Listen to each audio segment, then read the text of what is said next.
This is a Guide Your Light network production, creating podcasts with purpose. Welcome to the Things You Can't Unhear podcast. I'm your host, Maritza Barone. Get ready to hear moments that will help you to see the world differently and inspire you to become the happiest, healthiest, and kindest version of you.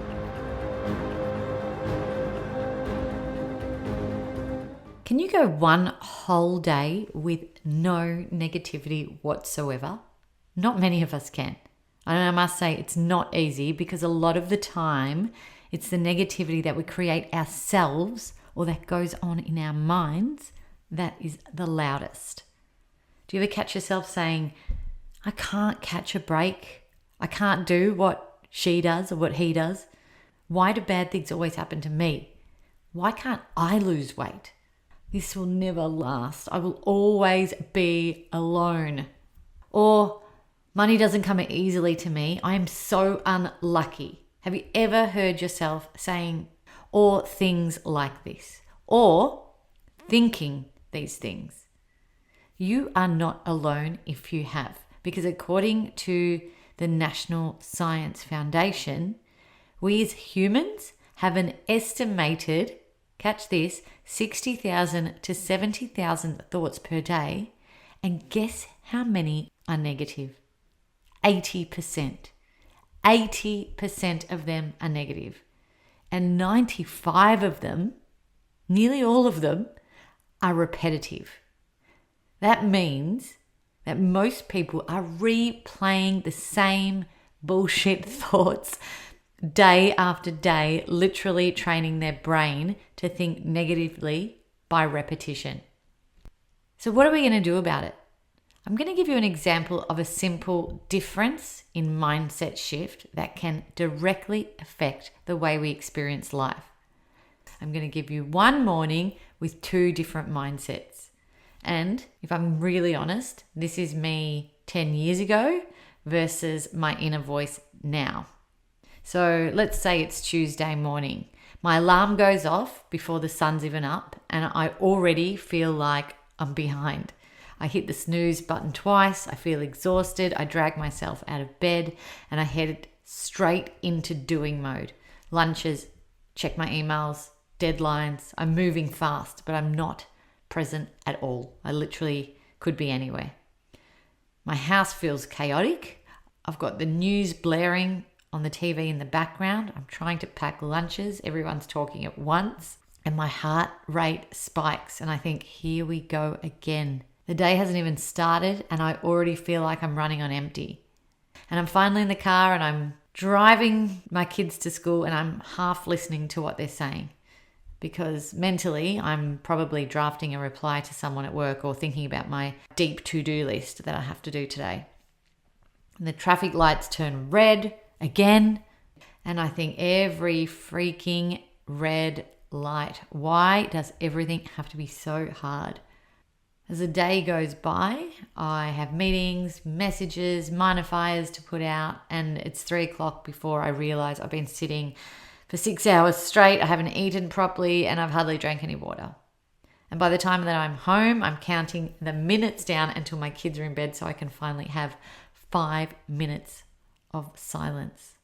I've rushed dinner. My mind's still going 100 miles an hour.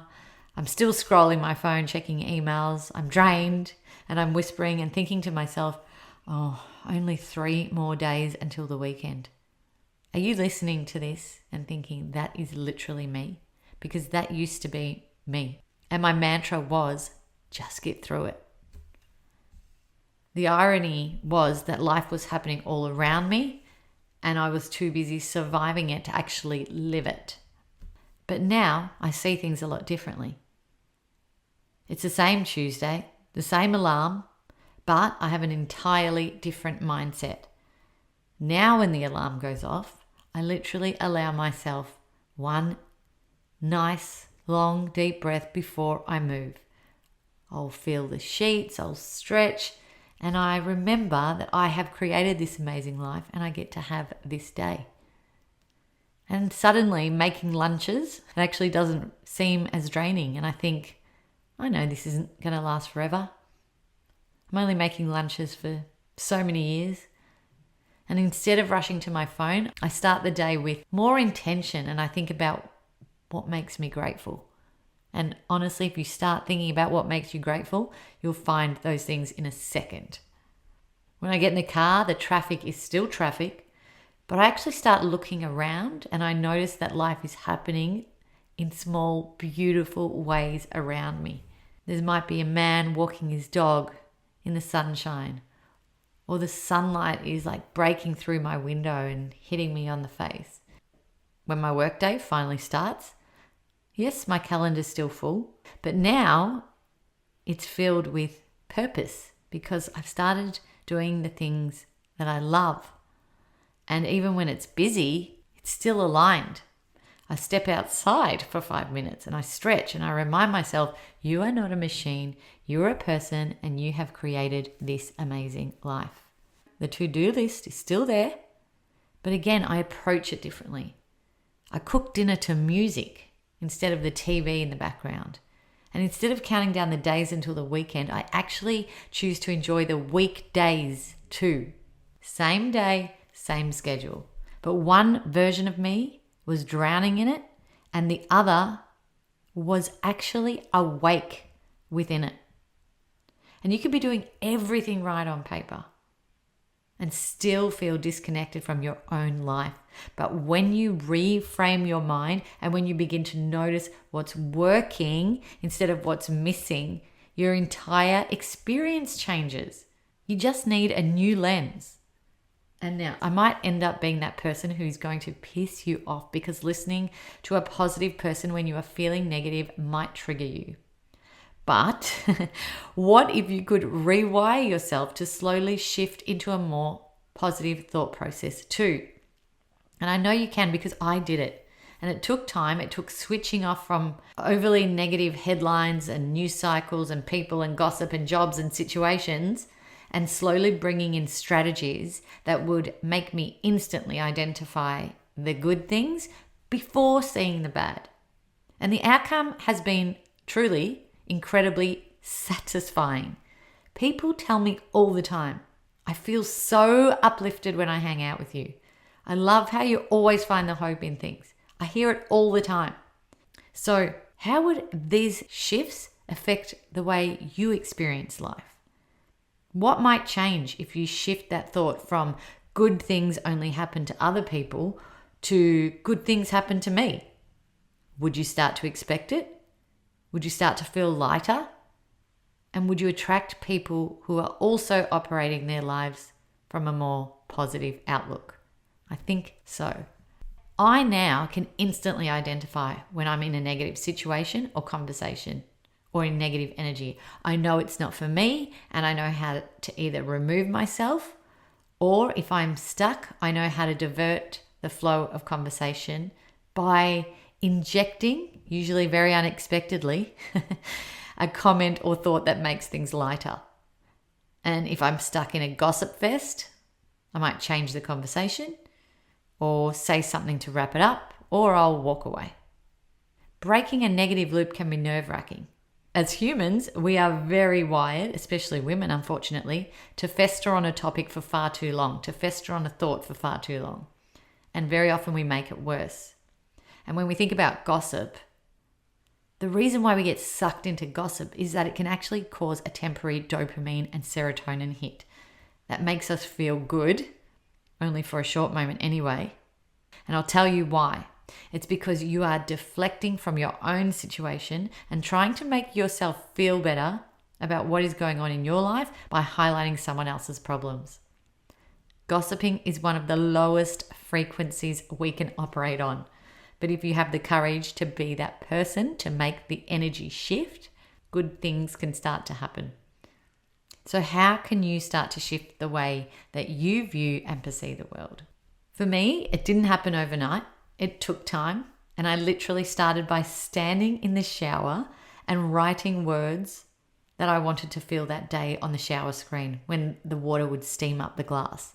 And I'd write things like love, laughter, health, opportunity, And the funny thing is, one day my husband saw the words on the glass and he started doing it too. The other thing I did that really helped was I turned off constant negative outside noise. Like I said, news, headlines, gossip, toxic conversations. And I became more intentional with what I allowed in, because what we consume becomes what we think. And what we think becomes what we see. And what we see becomes what we experience. I actually started playing more music, and Spotify became my go-to instead of the TV remote. And now I still don't have a TV in my main living room because I prefer to play music instead. I love the feeling that it brings into the house rather than a TV going on in the background.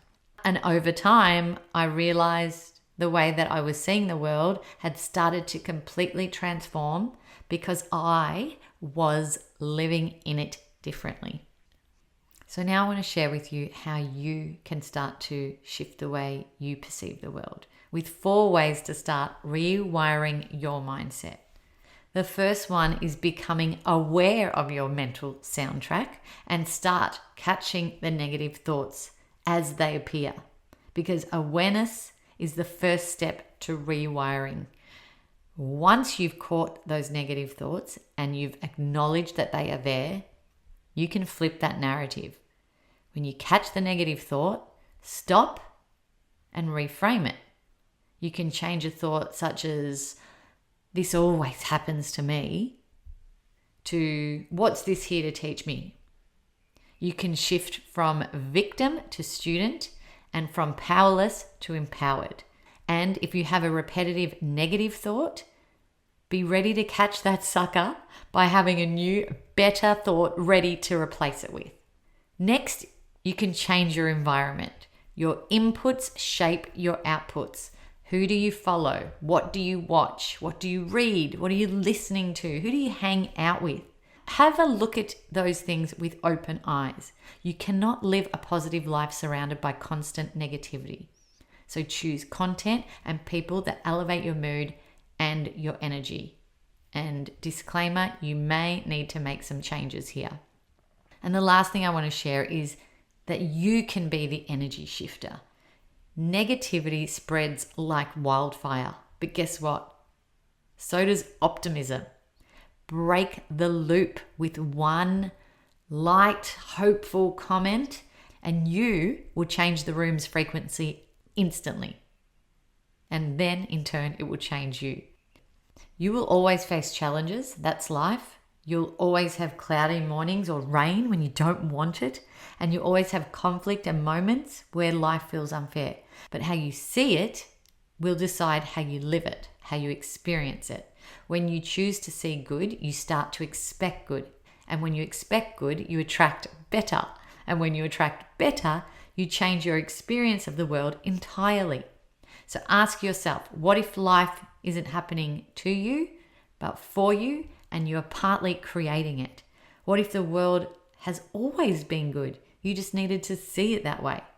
You can't always control what happens, but you can control the lens you look through it with. And that lens determines everything. Because how you see the world, like I said over and over, directly affects the way you experience it. I've been asking all of my guests recently this question on how do you see the world? And I want to ask you now how you see the world. I want to know what lens you're viewing it with. And if you feel like you need a little tweak or a change or a shift, I want to hear that too. Drop a note in the comments and please be sure to share this with someone in your world who you think might benefit from listening. Thanks for listening to the show. What did you think? And what did you feel? Let us know by leaving me a message on the Things You Can't Unhear Instagram community page. And if you can, give us some ratings love on your favorite listening platform.